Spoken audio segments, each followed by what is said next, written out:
Greetings and welcome to this week's edition of 401k Real Talk. This is Fred Barstein, contributing editor with wealthmanagement.com's RPA Edge. I review all of the industry stories and pick out the 5 most interesting and important ones, providing open, honest, and candid discussion you will not get anywhere else. So let's get real.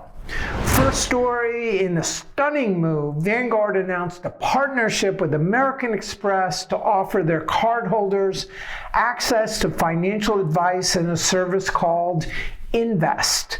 The two firms will split 50 basis points, while Amex clients get, with more than $50,000, get points. Those with less than $100,000 get 1 call per year. And by the way, investors can get the same service for Vanguard for 30 basis points.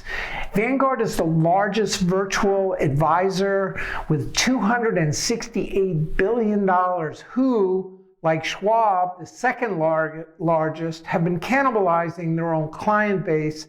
So this is an opportunity for Vanguard to expand that client base as if they don't have enough. Amex partnership, by the way, with Fidelity ended in 2016. Second story, and what is bad news for consumers, but maybe good news for employers, the Wall Street Journal is reporting that inflation is pushing more retirees back to work, especially those on fixed income.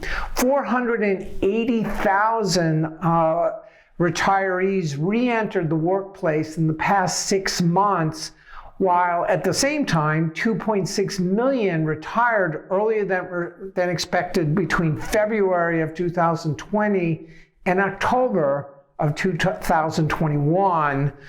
Some who are close to retiring are actually reconsidering.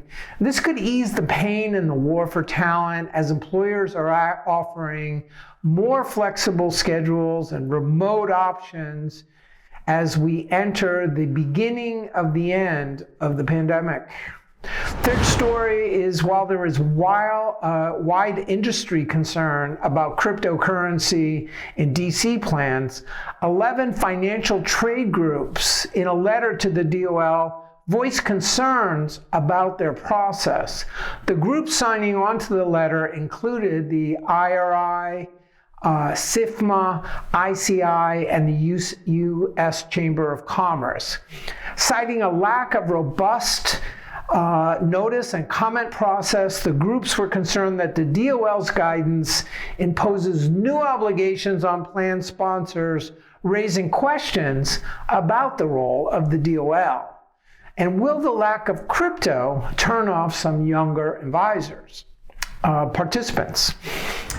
Which leads to the fourth story is, speaking of younger workers, a recent Schroeder survey indicated that 74% of people surveyed would participate more if ESG were offered in their 401k plan, which is up from 69% last year, though the lack of adoption and availability of ESG funds in DC plans of 401k is significant.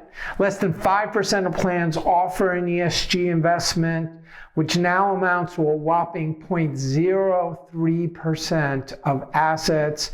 And there are still lots of questions about which funds should be categorized in ESG and how to evaluate them. And I am always a little bit skeptical about provider research on products they sponsor.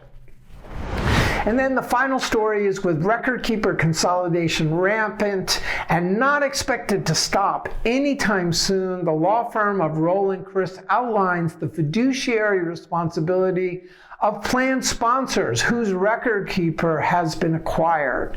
With record keepers getting into more services like 316 and growing concern about cybersecurity, the prudent plan sponsor will need to conduct a documented due diligence on their new provider, even if just an RFI.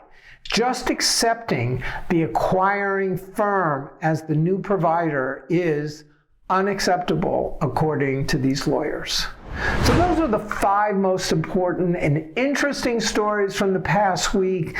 Let me know if I missed anything. If you found this useful, we'd welcome your feedback. I've listed 5 other stories that I thought were worth reading. Look forward to speaking with you next week on 401k Real Talk, now available on wealthmanagement.com's RPA Edge.